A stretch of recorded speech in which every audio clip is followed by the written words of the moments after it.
YouTube-ul tocmai ce mi-a șters vlogul pe care l-am postat ca reacție la vlogul pe care l-a postat Logan Paul privind sinucigașul pe care l-a descoperit spânzurat în pădurea sinucigașilor din Japonia. Și nu înțeleg de ce. În mesaj au spus că datorită, stați să mai citesc o dată, datorită lipsei de context în ceea ce privește violența grafică din videoclipul tău. Și apoi când am citit regulile comunității, pe care se pare că le-am încălcat, pune că nu este permis să postezi conținut cu scene violente sau sângeroase, al căror principal scop este să șocheze sau să dovedească lipsă de respect.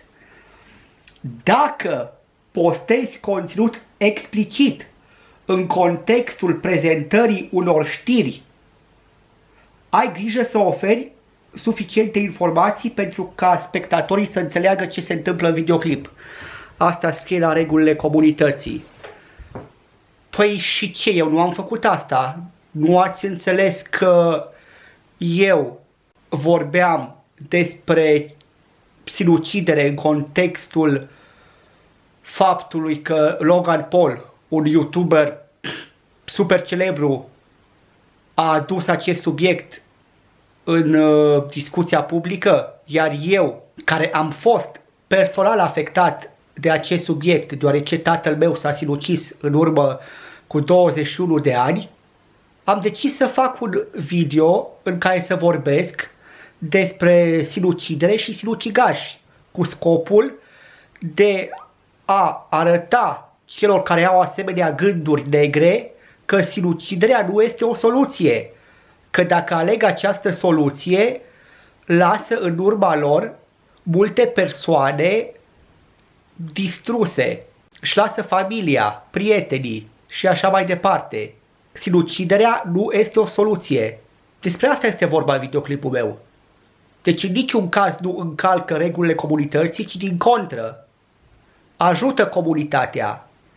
Așa că am să-l postez din nou, dar fără să mai adaug în el imaginile luate din vlogul lui Logan Paul, pentru că în afară de acele imagini nu-mi dau seama ce altceva putea să încalce regulile comunității. Deci sper că ați înțeles, da, despre ce este videoul meu. Dacă nu puteți să mă întrebați în comentarii, vă răspund la orice nelămurire aveți. Ok? Salutare internațiune! Ce faceți? Eu voi face un vlog de reacție. Este primul meu vlog de reacție și îl voi face la un subiect care mă interesează în mod special, deoarece, din păcate, am experimentat personal efectele celor întâmplate în acest videoclip. Am să fac o reacție la un videoclip lansat chiar aseară, în seara de anul nou, de către un YouTuber celebru, Logan Paul, pe care eu îl urmăresc, deoarece îmi place modul în care prezintă. Iar acest tip a ales să își petreacă seara dintre ani într-un mod cu totul și cu totul inedit, și anume în pădurea sinucigașilor din Japonia.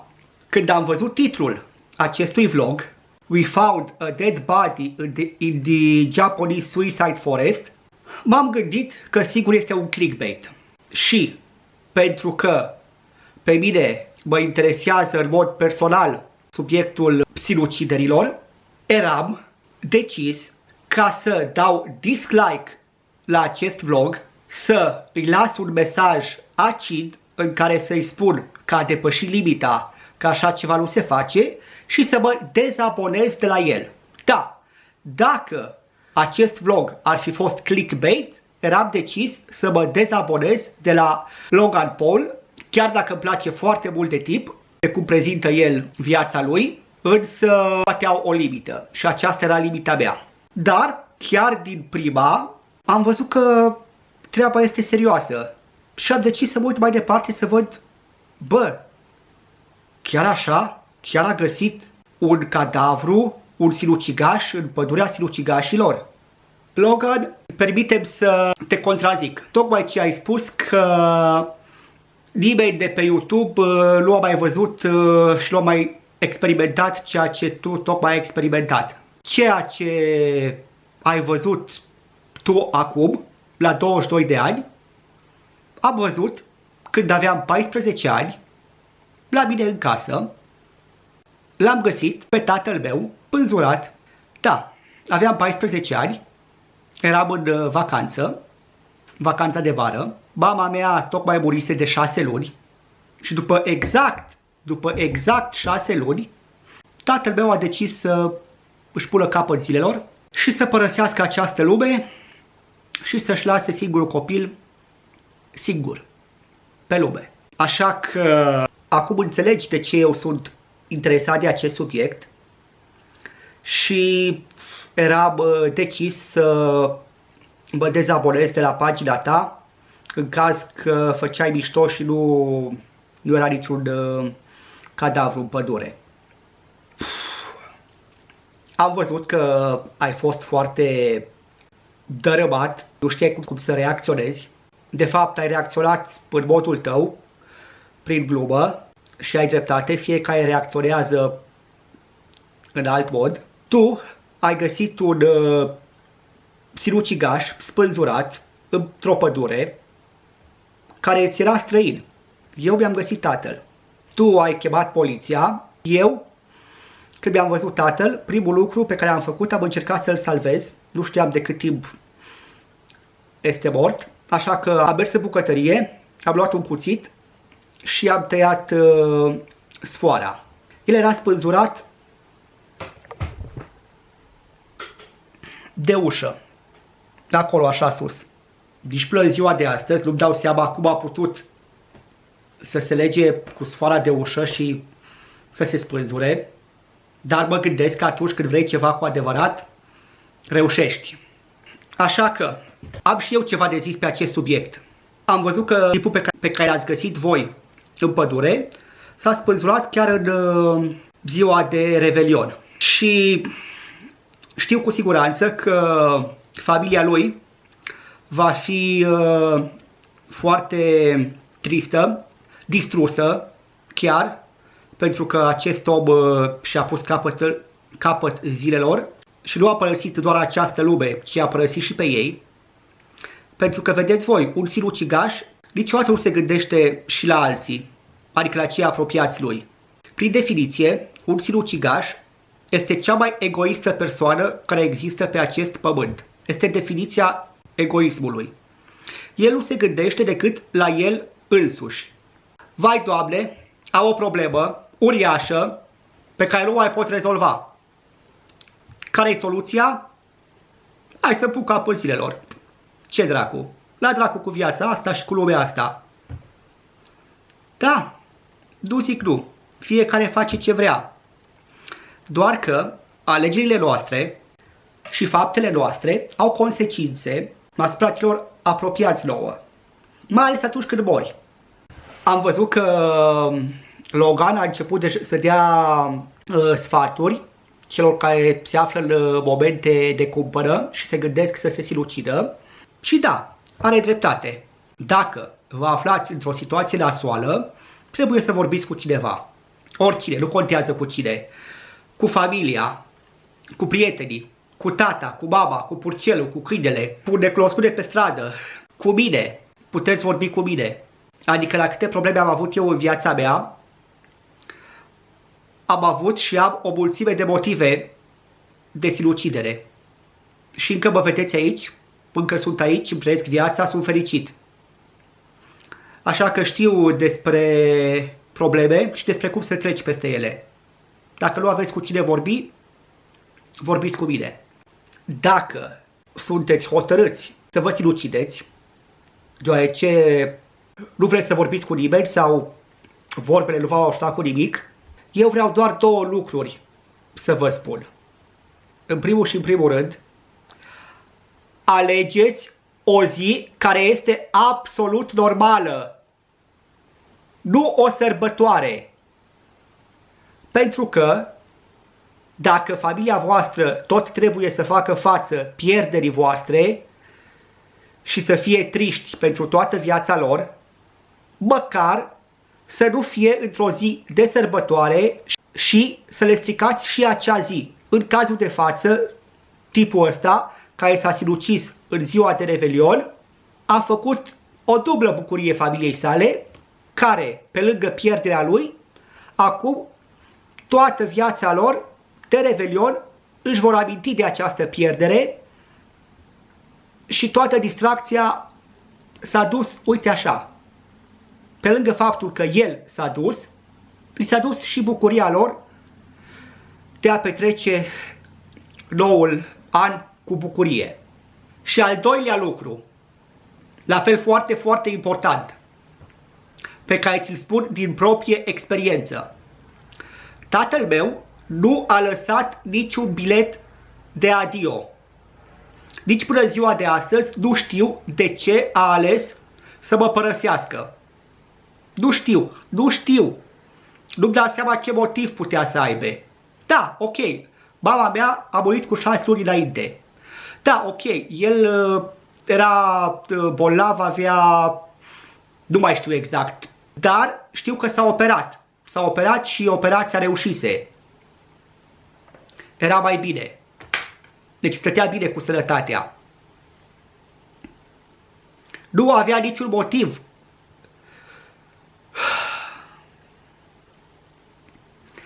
Tată, niciun motiv nu ai avut să pleci. Mă auzi? Mă auzi? Ești acolo sus? Ești undeva unde ești? Nu știu, nu mă interesează. Acum îți vorbește copilul de 14 ani pe care l-ai părăsit. Da? Nu bărbatul de 35 de ani care am devenit. Pentru că acum sunt bine. Acum sunt pe picioarele mele. Atunci aveam nevoie de tine și tu m-ai părăsit. Și nici măcar nu mi-ai spus de ce. Nici măcar nu ai lăsat un bilet în puii mei. Așa că orice viitor sinucigaș fără șanse de salvare, care se uită la mine în acest moment, să nu uite să lase un bilet de adio pentru familia lui, în care să spună clar, cu subiect și predicat, de ce a ales să părăsească această lume, de ce a ales să-și părăsească familia. Ca oamenii să știe și măcar, pe lângă faptul că vor fi îndurerați toată viața lor și vor trebui să trăiască cu pierderea ta, măcar vor ști pentru ce ai plecat și nu se vor mai gândi și la de ce, de ce. Măcar rezolvi această problemă, de ceul. Da? Cum zicea și Logan, sinuciderea nu este o soluție. Însă asta se pare că o știe toată lumea, doar cei care se sinucid nu o știu. Am văzut la televizor tot felul de motive și motivul principal am observat că ar fi din dragoste, că s-au sinucis din dragoste, că l-a părăsit iubita sau iubitul. Mamă, când văd așa ceva înnebunesc. Ok, înțeleg, dragostea este foarte importantă. Eu, la momentul acesta, nu sunt îndrăgostit, dar știu un lucru foarte important, și anume, viața nu se rezumă doar la dragoste. Viața este un cumul de experiențe. În viață este vorba despre dragoste, mâncare, băutură, muzică, distracție, hobby-uri, muncă și așa mai departe. Viața este un cumul de întâmplări și de experiențe și nu trebuie să punem în față pe un piedestal oricare dintre aceste lucruri. Deși am văzut că majoritatea o facem. Pentru unii iubirea este cel mai important lucru și uite de restul. Pentru alții munca și uite de restul. pentru alții distracția și uită de restul. De ce este asta o problemă? Pentru că atunci când lucru care ție îți place cel mai mult, care pe tine te definește, pentru care tu trăiești, dacă trăiești doar pentru un singur lucru, nu contează care este acela, muncă, dragoste, distracție, etc. Dacă întâmpini o problemă serioasă și nu poți să-i faci față, atunci tu crezi că lumea ta s-a terminat, s-a prăbușit, că viața nu are nicio valoare și dacă nu poți să rezolvi acea problemă, alegi soluția ușoară și îți pui capăt zilelor. Alo? Alo? Mă auzi? Revinoți! Revinoți! Viața este complexă. Ai atât de multe de făcut că nici nu-ți poți imagina. Ok, nu mai ai iubită în momentul ăsta sau iubit. Nu contează. Concentrează-te pe alte lucruri pe care le ai. Concentrează-te pe familie, pe prieteni, pe muncă, pe distracție, pe hobby-uri, etc., etc. Da? Asta în caz că uiți faptul că sunt sute de milioane de femei sau de bărbați. Suntem 7 miliarde de oameni în puii mei pe acest pământ. Nu este singura femeie, nu este singurul bărbat. Nu este marea iubire. A fost. S-a terminat. Treci peste, mergi mai departe, caută-ți altă iubire. Dacă este așa de importantă iubirea pentru tine. Cu siguranță o vei găsi. Trebuie doar să cauți, doar să te uiți în jur. Poate este chiar mai aproape decât credeai, nu poți să știi. Este foarte mult de discutat pe această temă, este foarte complexă. Eu atât am vrut să vă spun. În primul și în primul rând, dacă sunteți deciși să vă sinucideți, nu uitați aceste două lucruri. 1. Alege o zi care este absolut normală, care nu este o sărbătoare. Și 2. Lasă un bilet de adio. Însă, sinuciderea nu este o soluție. La orice problemă, și nu uita ce-ți spun acum, la orice problemă există o soluție. De fapt, cred că există mai multe soluții, nu doar una. Trebuie doar să o cauți. Atâta tot. Dacă tu singur nu poți să o găsești, nicio problemă. Cere ajutor. De la cățel, de la purcel, nu contează de la cine, cere ajutor. Și cu siguranță îl vei primi. Cu siguranță îl vei găsi. Trebuie doar să-l cauți. Atâta tot. Și nu uita, dacă te sinucizi, problema ta ai rezolvat-o. Însă ai lăsat în urmă o mulțime de probleme cu care se vor confrunta cei mai apropiați oameni ție. Familia ta. Da? Familia ta. Nu uita de ea. Sau ai uitat deja. Bun. Acestea fiind zise, opresc acest vlog. Atât am avut de zis pe acest subiect, care este foarte important pentru mine.